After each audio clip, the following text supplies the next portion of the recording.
네, 안녕하십니까. 여행작가 남기성입니다. 오늘은 라오스 2편, 라오스 예절 문화와 쇼핑 품목에 대해서 좀 말씀을 올려드리도록 하겠습니다.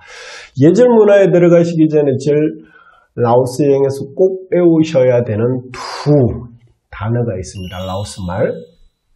두 손을 합장한 후에 고개를 숙이는 사바이디, 이 단어는 안녕하세요라는 뜻이 됩니다. 그래서 물건을 사시거나 라오스 사람들이 저한테 친절하게 했다든지 그래서 인사를 하고 싶을 때는 두 손을 합장한 후에 사바이디 이렇게 이야기를 하시면 되고요. 그리고 또 고맙습니다가 있습니다. 감사합니다는 급자이 그렇게 이야기를 하시면 됩니다. 그래서 두 단어 말씀드렸고요.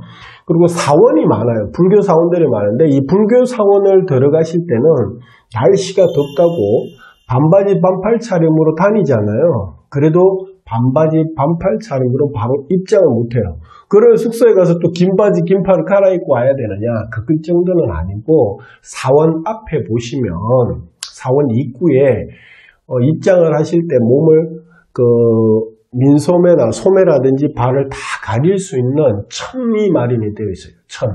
그래서 몸에 천을 두르시고 입장을 하셔야 된다는 거 말씀 올려드리고, 이제 성녀들이 많이 다니시잖아요. 그러면 여자 관광객분들께서 혹시 성녀의 옆자리에 앉는다든지 아니면 남자분들께서 성녀에게 악수를 청한다든지 그거는 예의에 어긋난 행동이 됩니다. 그래서 그거는 하시면 안 됩니다. 안 됩니다. 그거 말씀드리고. 그리고 이제 그 신체 부위 중에서 손가락하고 발이 있는데 그 발은 그 라오스 사람들이 가장 천하게 지저분한 그런 신체 부위로 생각을 합니다. 그래서 발로 물건을 가르친다든지 물건을 가리킨다든지 물건 살 때 보면 그냥 습관적으로 이거 주세요 이렇게 할 수 있잖아요. 그렇게 가리킨다든지 아니면 반비행에서 예를 들어서 비엔티 안에서 방비행 아니면 방비행에서 루앙퍼라방으로 다른 도시로 이동을 하실 때 승합차를 타신다든지 버스를 타실 수 있잖아요. 그러면 그냥 일반적으로 습관적으로 저희들이 편하게 자세를 취한다고 다리를 앞좌석에 있는 머리 위에다가 올리신다든지 그러면 굉장히 큰 신뢰가 됩니다. 그래서 그건 하시면 안 되고요. 그리고 이제 손가락으로 무언가를 가리키는데 사람을 가리키는 거예요. 적대 행위로 간주를 합니다. 그래서 손가락으로 사람을 가리킨다든지 그것도 예의에 어긋난 행동이다. 그렇게 생각을 하시면 됩니다. 그리고 다니시다가 보시면 우리로 따지시면 얼마 안 되는 애기 같은 사람들 성복을 입고 이렇게 다니는 모습들 보실 수가 있는데 사실 라오스 사람들은 평생에 한 번은 성녀가 된다 이렇게 생각을 하시면 돼요. 무슨 말씀이냐면 태어나면 10살 정도가 되잖아요. 그러면 다 불교 교육을 받기 위해서 절에 다 들어갑니다. 교육을 받으러. 그렇게 교육을 다 받고 나서 성녀로 계속 남겠다 그러시게 되면 그냥 거기에 입적을 하시면 되는 거고, 그리고 불교 교육을 받고 나서 그냥 나오겠다 그러시면 그냥 나오시면 되는 건데, 그러다 보니까 10살이 되면 다 불교 교육을 받기 위해서 들어가잖아요. 절에 들어가다 보니까 대부분 어린 아이들이 이렇게 성복을 입고 다니는 모습을 보실 수 있는데 그렇다고 해서 다 성녀가 된 건 아니라고 생각을 해주시면 되는 거죠. 그리고 저희 한국하고 불교하고 좀 틀리게 라오스는 소성불교입니다. 소성불교다 보니까 길거리에서 일반 사람들하고 식사하는 모습들도 자주 보실 수가 있고요. 무엇보다 음식에 제한이 없어요. 음식에 제한이 없기 때문에 고기를 먹는다든지 그런 것들도 전혀 구애를 받지 않는 부분이 지금까지 말씀드렸던 것이 이 라오스의 예절 문화다. 그렇게 생각을 하시면 됩니다.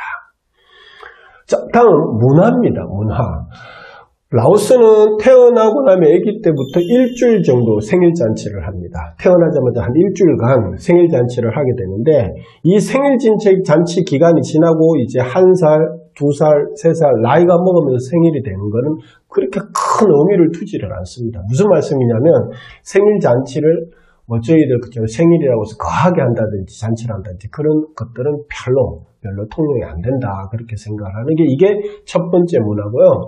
그리고 이제 그 죽음에 대한 문화인데 불교가 성하다 보니까 뭐죠?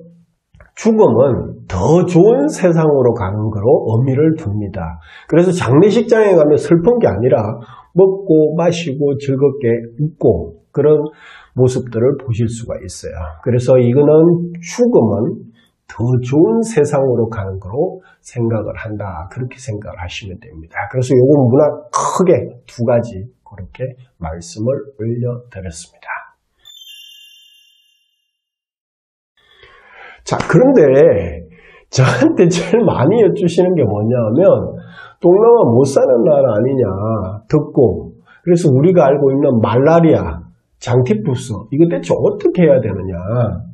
사실 말라리아라는 건 학질성 모기가 침물어서 몸에 구토, 열이 발생되는 거지 않습니까? 근데 저희들 대부분이 여행을 하시는 비엔티앙, 방비앙, 루앙프라방 이 세 도시 같은 경우에는 이런 학질성 모기, 즉 말라리아들이 별로 없어요. 근데 이제 혹시 그 라오스를 여행을 하시는데 몇 달간 아니면 한 달간 구석구석 산악지형까지 가실 분들 같은 경우에는 보건소에서 출국 한 달 전에 말라리아 주사를 맞고 가시는 게 마음이 편하시겠죠. 그리고 이제 장티푸스 같은 경우는 사실 비위생적인 음식을 섭취를 한 후에 걸리는 거지 않습니까? 근데 이거 같은 경우에는 쉽게 말하면 더운 지방이니까 길거리 음식들을 되도록 안 드시는 게 나아요. 안 드시는 게 낫고, 그리고 특히 물 같은 경우에는 1편에서 제가 말씀을 드린 것처럼 반드시 생수를 드셔야 됩니다. 그러시게 되면 여행하는 지역이 비엔티안, 방비앙, 루앙프랑 요 세 지역만 여행을 하겠다. 그러시게 되면 크게 말라리아, 장티푸스로 의미를 두지 않고 출국을 하셔도 되는데 만약에 나는 구석구석 다 여행을 하고 싶다. 그러시게 되면 기왕이면 보건소에서 말라리아, 장티푸스 주사를 맞고 한 달 전에 한 달 전에 맞고 난 이후에 출국을 하시는 게 좋다. 그렇게 말씀을 올려드립니다. 자, 여기까지 이제 예절 문화하고, 그 말라리아, 장티푸스 이야기까지 그렇게 했을 거예요. 자, 이제 쇼핑 리스트입니다.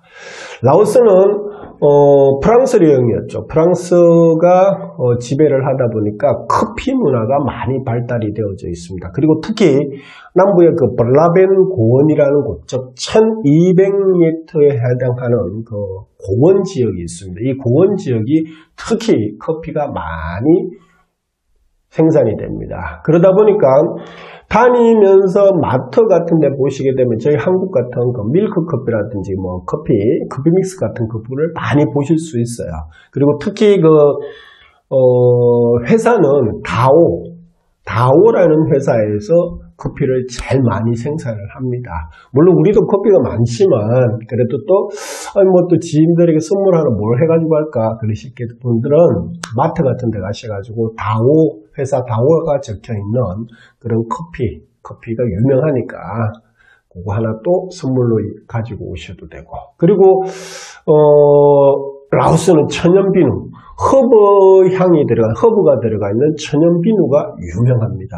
천연비누가 유명하니까 천연비누도 좀 괜찮고, 그리고 또 청정국가잖아요. 라오스 같은 경우는 청정국가다 보니까 석청, 꿀이 정말 좋습니다.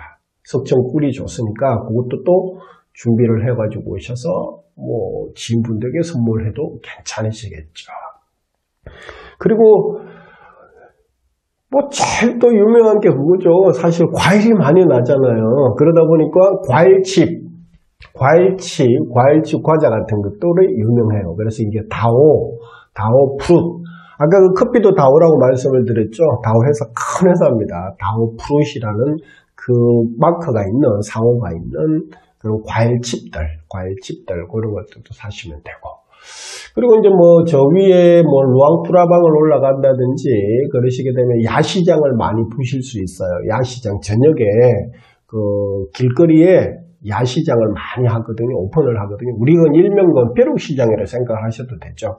야시장에 가보시게 되면 그 상황버섯 말린 거 그런 것들도 많이 또 구매를 해서 가지고 가시기도 하고, 그리고 무엇보다도 흑생강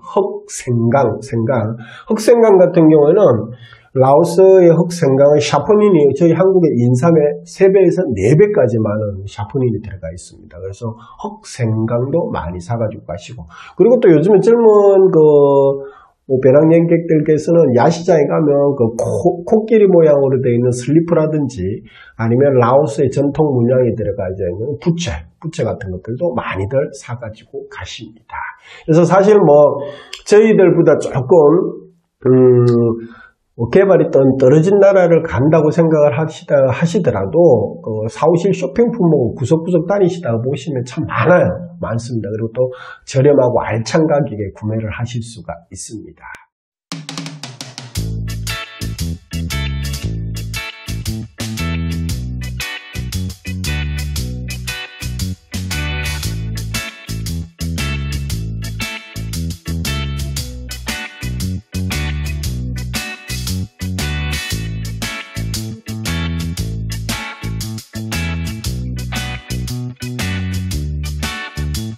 그래서 오늘은 이 기본적으로 예절문화하고 쇼핑 리스트에 대해서 여러분들께 말씀을 올려드렸습니다. 네, 그러면 3편에서는 좀 뭘 소개를 해서 드릴까요? 3편에는 라오스에 가면 대체 음식이 뭐가 있을까 많이들 궁금하세요. 그래서 어떤 음식들이 유명하고 어떤 음식이 한국 사람에게 좀 입맛이 맞는지, 그리고 또 관광객분들께서 어떤 음식을 많이 드시는지, 그래서 음식 먹거리에 대해서 좀 말씀을 올려드리도록 하겠습니다. 자, 오늘 이렇게 2편의 채널 방송을 마무리를 하도록 하고요. 오늘도 제 채널을 클릭하신 구독자 그리고 클릭자 여러분 정말 큰 복 받으실 겁니다. 감사합니다. 굿자이.